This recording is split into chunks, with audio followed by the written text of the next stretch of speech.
जय हिंद साथियों, अगर अभी तक आपने हमारे चैनल शोषित जंग को सब्सक्राइब नहीं किया है तो सब्सक्राइब जरूर करें और बेल आइकन दबाना ना भूलें ताकि हर लेटेस्ट धमाकेदार खबरों की अपडेट आप तक पहुंचाई जा सके।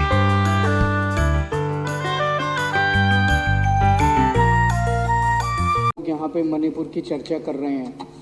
एक तो मणिपुर के अंदर जो घटनाएं घटी वो बेहद दर्दनाक हैं, लेकिन उससे भी ज़्यादा दर्दनाक जिस तरह से भारतीय जनता पार्टी के एमएलएज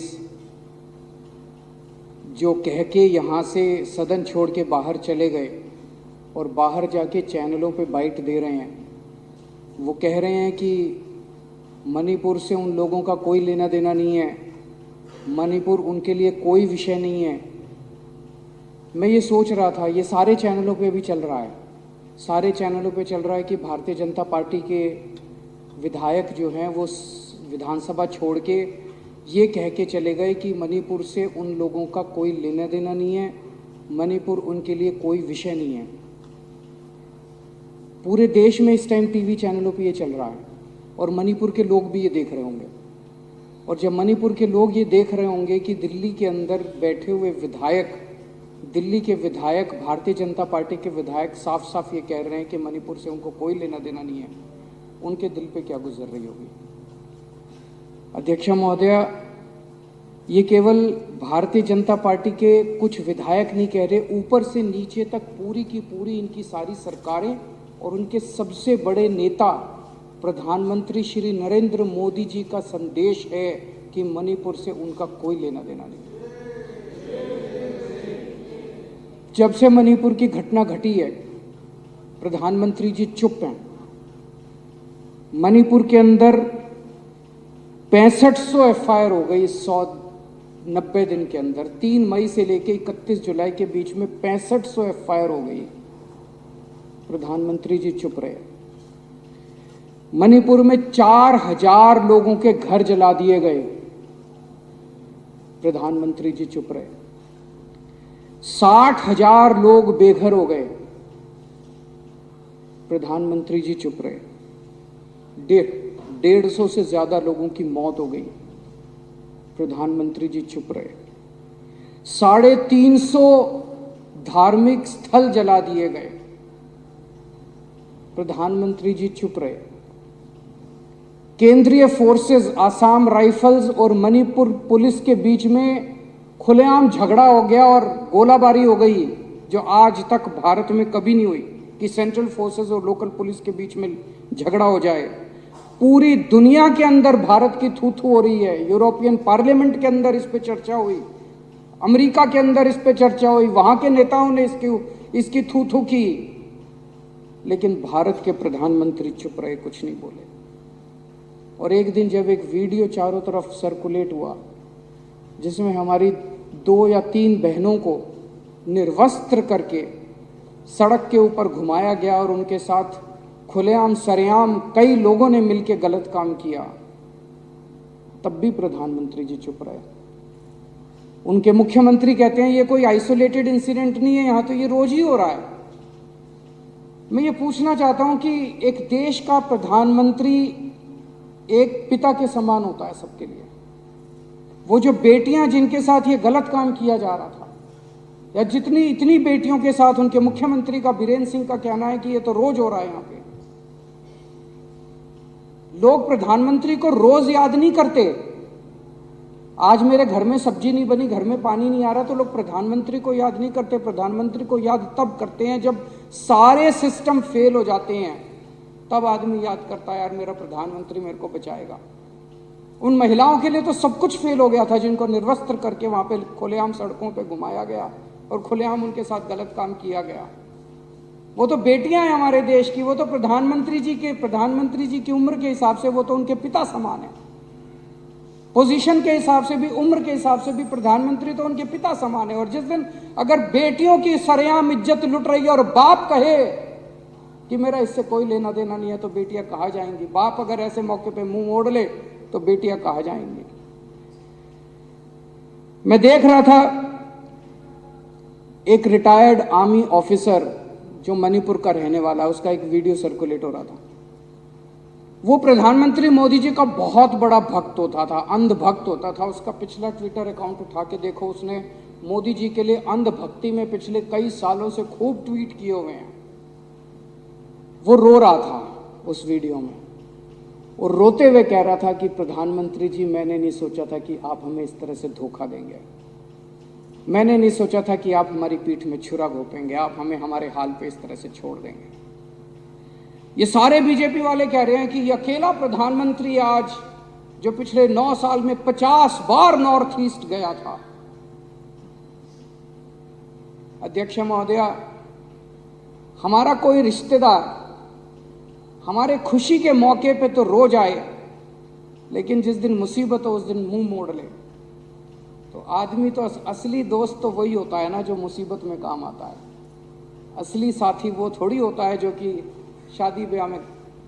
तो जब हमारे घर में मुसीबत आई, जब मणिपुर के अंदर मुसीबत आई, जब मणिपुर जल रहा था, लोग मर रहे थे, लोगों के घर जलाए जा रहे थे, महिलाओं के साथ गलत काम किया जा रहा था, तब आपको सुध नहीं आई, तब आप अपने कमरे के अंदर कुंडी मार के बैठ गए। पूरा देश इस टाइम स्तब्ध है और पूरा देश पूछ रहा है कि प्रधानमंत्री की चुप्पी का कारण क्या है। प्रधानमंत्री ना कुछ कर रहे हैं और ना कुछ बोल रहे हैं। प्रधानमंत्री की चुप्पी का कारण क्या है, ये पूरे देश के अंदर इस वक्त चर्चा का विषय है। और ये पहली बार नहीं है, पिछले 9 साल के अंदर जब जब इस देश के ऊपर आपदा आई, जब जब इस देश के अंदर कोई आपदा आई, ये प्रधानमंत्री चुप हो गए, अपने कमरे में जाके अंदर कुंडी मार के बैठ गए। ये प्रधानमंत्री मैदान छोड़ के भाग गए। ये प्रधानमंत्री कहीं दिखाई नहीं दिए, लोग चिल्लाते रहे। अभी थोड़े दिन पहले मेरे को याद है, जंतर मंतर के ऊपर हमारी महिला पहलवान जंतर मंतर के ऊपर बैठी थी। उनके आरोप थे कि उनके साथ कुश्ती फेडरेशन के प्रेसिडेंट ब्रजभूषण सिंह ने उनके साथ छेड़खानी किया और उनके साथ गलत हरकतें की है। यही महिला पहलवान जब मेडल जीत के आई थी ओलंपिक के अंदर, तो प्रधानमंत्री जी सबसे पहले फोटो खिंचवाने पहुंच गए थे। और वो वीडियो भी देखा मैंने जिसमें उन्होंने महिला पहलवानों को कहा, बेटा तुम मेरी बेटियों के समान हो, कल को कोई दिक्कत हो मेरे पास आ जाना। जब उन महिला पहलवानों ने कहा कि हमारे साथ पिताजी, हमारे साथ गड़बड़ हो गई, हमारे साथ बदसलूकी हो गई, तो प्रधानमंत्री जी चुप हो गए। प्रधानमंत्री जी ने चुप्पी साध ली। कम से कम इतना तो कह देते, प्रधानमंत्री जी अगर इतना ही कह देते कि बेटा चिंता ना करो, मैं हूं, मैं जांच कराऊंगा, दोषियों को सजा दिलवाऊंगा, कम से कम लोगों को संतुष्टि तो मिल जाती कि प्रधानमंत्री है। मणिपुर के केस में कम से कम इतना ही कह देते, मणिपुर के लोगों को एक अपील, शांति की अपील ही कर देते प्रधानमंत्री कि मैं मणिपुर के लोगों से शांति की अपील करता हूं कि कृपया हिंसा मत कीजिए। शांति की अपील तक नहीं करते हमारे प्रधानमंत्री, कमरे में कुंडी मार के बैठ जाते। जब ये महिला पहलवान थी, महिला पहलवानों को एक अपील कर देते, वो तो बेचारी केवल प्रधानमंत्री से 2 शब्द सुनने के लिए बेताब थी। अगर वो कह देते कि बेटा चिंता ना करो, जिसने भी तुम्हारे साथ गड़बड़ किया मैं उनको बख्शूंगा नहीं। उन्होंने क्या किया, सुप्रीम कोर्ट जाना पड़ा इन बिचारी महिला पहलवानों को एक एफआईआर दर्ज कराने के लिए, एक एफआईआर दर्ज कराने के लिए। ऐसे प्रधानमंत्री हैं। जब चाइना पिछले 9 साल से चाइना हमें आंख दिखा रहा है, जब देखो चाइना हमें आंख दिखा रहा है, प्रधानमंत्री जी चुप हैं, प्रधानमंत्री जी के मुंह बंद है, प्रधानमंत्री के मुंह से चाइना शब्द नहीं निकलता इस प्रधानमंत्री के मुंह से।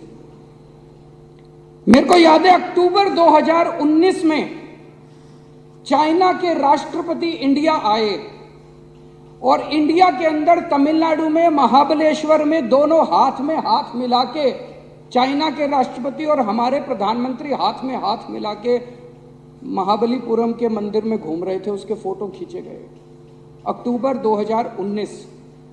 और 15 जून 2020 को चाइना की फौजों ने गलवान घाटी पे हमारे ऊपर हमला करके हमारे 20 सैनिकों को मौत के घाट पहुंचा दिया।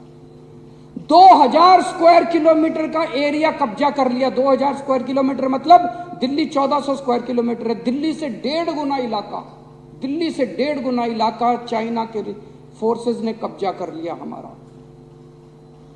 प्रधानमंत्री जी चुप रहे, उन्होंने कुछ नहीं बोला। अफवाहें लेके कई लोगों का दावा है, अफवाहें हैं कि 2000 स्क्वायर किलोमीटर जो इन्होंने हमारा कब्जा किया है, अंडर हैंड डीलिंग करके कोई चुपके से डील हुई है और शायद इन्होंने ये उनको दे दिया है, उनसे संधि। अध्यक्ष महोदय, सबसे शर्मनाक बयान अभी फरवरी के महीने में हमारे भारत के विदेश मंत्री एस जयशंकर का आया। उन्होंने कहा they are the bigger economy, China हमसे बड़ी इकोनॉमी है। What I am going to do, मैं क्या करूं? हद है यार, हमारे देश का विदेश मंत्री कहता मैं क्या करूं? As a smaller economy I am going to pick up a fight with the bigger economy. It is not a question of being reactionary. It's a question of common sense. ये हमारे देश के विदेश मंत्री कह रहे हैं। इसके ऊपर बहुत सारे रिटायर्ड आर्मी के अफसरों ने लिखा। एक मेजर जनरल शैल झा हैं, उन्होंने ट्वीट किया, mister Jaishankar should know that it's not India but China which is picking up the fight. Economy or no economy, if we bow down to a bully, we are abandoning our self-respect. Is it acceptable? What a shame. It's cowardice. अध्यक्ष महोदय, ये लोग पानी P P के जवाहरलाल नेहरू को गालियां देते हैं। कम से कम उस जवाहरलाल नेहरू ने चाइना की आंखों में आंखें डाल के उनके साथ युद्ध तो किया था। इन्होंने तो देश को सरेंडर कर दिया चाइना के सामने, और उन्होंने हमारा हमला किया, हमारे 2000 स्क्वायर किलोमीटर एरिया को ले लिया। इन्होंने बदले में चाइना को इनाम दिया। 2018-19 में चाइना के साथ हमारा ट्रेड, हमारा व्यापार 87 बिलियन डॉलर्स का था, उसको 1.5 गुना करके 22-23 में ये 114 बिलियन डॉलर का व्यापार हो गया। मैं आज देश के लोगों से पूछना चाहता हूं, आपको धंधा करने वाला प्रधानमंत्री चाहिए, आपको बिजनेसमैन प्रधानमंत्री चाहिए, या देश की रक्षा और देश का सम्मान करने वाला प्रधानमंत्री देश को चाहिए? सब लोग ये जानना चाहते हैं कि प्रधानमंत्री चुप क्यों है। अगर हम एक ही काम कर देते, इसमें डरने की क्या बात थी? हम चाइना से इतना माल इंपोर्ट करते हैं, हम उनके साथ इंपोर्ट करना बंद कर देते। मैं प्रधानमंत्री जी को कहना चाहता हूं, आंख दिखाने की हिम्मत तो दिखाओ। हाथ में हाथ डाल के मंदिर में घूमने से इश्क होता है, कूटनीति नहीं होती, डिप्लोमेसी नहीं होती।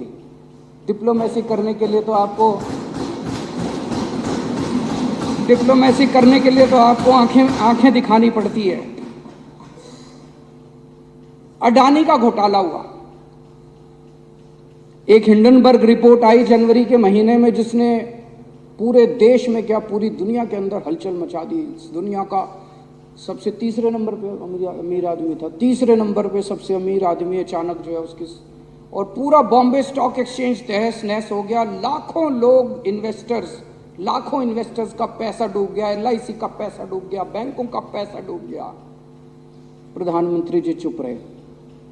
अरे एक बार बाहर आके इतना ही कह देते, मैं जांच कराऊंगा, दोषियों को सजा दूंगा, ये तो कह देते, एक ट्वीट ही कर देते कि मैं दोषियों को सजा दूंगा, जांच कराऊंगा, जिन लोगों ने देश का पैसा लूटा, जिन लोगों ने फ्रॉड किया, उनको मैं बख्शूं, इतना ही कह देते। प्रधानमंत्री जी चुप रहे। तो अब लोगों को लगने लगा यार अडानी का पैसा तो सारा मोदी का पैसा है। मोदी चुप क्यों है? मोदी बोलता क्यों नहीं है? मोदी बचा क्यों रहा है उसको? तो लोगों को लगने लगा यार ये सारा पैसा जो है ये मोदी का पैसा है। जनता जानना चाहती है असलियत क्या है। अगर प्रधानमंत्री चुप हो जाएगा और कुछ बोलेगा नहीं तो अफवाहों का बाजार गर्म होता है। चारों तरफ अफवाहें फैलती हैं, और देश के लिए अच्छी बात नहीं है अगर चारों तरफ अफवाहें फैले इस तरह से। इनके समय में पिछले 9 साल में 13 लाख करोड़ रुपए के बैंकों के कर्जे कुछ चंद अमीर लोगों के माफ कर दिए गए। इन्होंने नीरव मोदी को भगा दिया। इन्होंने मेहुल चोकसी को भगा दिया, ललित मोदी को भगा दिया, विजय माल्या को भगा दिया। वो क्या कहते हैं, जो क्या नोटिस होता है जो बाहर जाने से रोकने के, नहीं, वो मनीष के खिलाफ करा इन्होंने लुकआउट नोटिस, नहीं लुकआउट भी नहीं होता, कुछ नोटिस होता है। भाई तुमने मनीष के खिलाफ वो नोटिस कर दिया यार, थोड़ा नीरव मोदी के खिलाफ भी वो नोटिस कर देते। वो यूं ही भाग गया वो एयरपोर्ट से बैठ के, वो कोई वेश बदल के तो गया नहीं। नीरव मोदी भाग गया, मेहुल चोकसी भाग गया, विजय माल्या भाग गया, ये यूं ही भाग गए, भगाए गए। देश जानना चाहता है प्रधानमंत्री जी आपका इनसे क्या रिश्ता है, क्या डील है आपकी इनसे। ऐसे ही थोड़ी भाग गए सारे के सारे। अभी आरबीआई की रिपोर्ट आई है, 16,000 विलफुल डिफॉल्टर। विलफुल डिफॉल्टर का मतलब होता है जिनके पास पैसे हैं, जानबूझ के नहीं दे रहे। एक तो है भाई कोई बैंकक्रप्ट हो गया, उसके पास पैसे ही नहीं है, धंधा चौपट हो गया। एक है विलफुल डिफॉल्टर। विलफुल डिफॉल्टर वो होते हैं जिनके पास पैसे हैं, नीयत नहीं है, वो दे नहीं रहे। आरबीआई कह रही है 16,000 विलफुल डिफॉल्टर है जो नहीं दे रहे। तो क्यों नहीं दे रहे? उनको जेल में नहीं डालते, उन पे ईडी नहीं करते, उन पे सीबीआई नहीं करते। तो प्रधानमंत्री से पूछना तो चाहते हैं लोग कि भैया आपका क्या है, उनके साथ क्या डील हो रही है। ये जनता पूछना तो चाहती है ये क्या अंदर खाने चल क्या रहा है। ये 16,000 विलफुल डिफॉल्टर। हमारे प्रधानमंत्री जी चुप क्यों हैं? बोलें तो सही, कुछ तो बोलो प्रधानमंत्री जी। आपके केंद्रीय मंत्री के, जब किसान आंदोलन चल रहा था, केंद्रीय मंत्री के बेटे ने किसानों के ऊपर लखीमपुर खेरी में जीप चढ़ा दी। वीडियो है सबके सामने, उसका सबूत है सबके सामने। प्रधानमंत्री जी चुप रहे। हमारे किसान भी प्रधानमंत्री जी के लिए कोई मायने नहीं रखते। सरेआम जीप उनको कुचल दिया, प्रधानमंत्री जी चुप रहे। 14 सितंबर 2020 को हाथरस में एक दलित बेटी के साथ, 19 साल की दलित बेटी के साथ 4 लड़कों ने गैंगरेप किया। प्रधानमंत्री जी चुप रहे, कुछ नहीं बोले। और अभी हरियाणा के अंदर पहले नूह में और उसके बाद सोना में और फिर गुड़गांव के अंदर सरेआम 2 समुदायों के बीच में हिंसा हुई। पूरे दुनिया के अंदर छूत हुई। प्रधानमंत्री जी चुप रहे। अभी थोड़े दिन पहले एक भाषण दिया प्रधानमंत्री जी ने, फलाने उन्होंने 2-3 नेताओं का नाम लिया। फलाने नेताओं ने 17,000 करोड़ रुपए का घोटाला कर दिया। 3 दिन बाद प्रधानमंत्री जी उनको अपनी पार्टी में शामिल कर दिया। तो जनता जानना चाहती है जी 3 दिन के अंदर उस घोटाले का क्या हुआ। प्रधानमंत्री जी चुप रहे। अभी किसी ने सीएजी की रिपोर्ट आई है कि 18 करोड़ रुपए प्रति किलोमीटर की सड़क को 250 करोड़ रुपए प्रति किलोमीटर की सड़क पे बना दिया। प्रधानमंत्री जी चुप रहे। तो अब देश के अंदर चारों तरफ चर्चा हो रही है, क्या मोदी जी एक कमजोर, अहंकारी और भ्रष्ट प्रधानमंत्री हैं। आज ये सदन प्रधानमंत्री जी से अपील करना चाहता है कि बाकी बातें बाद में हो जाएंगी, मणिपुर को संभाल लीजिए, कुछ तो कहिए, कुछ तो करिए।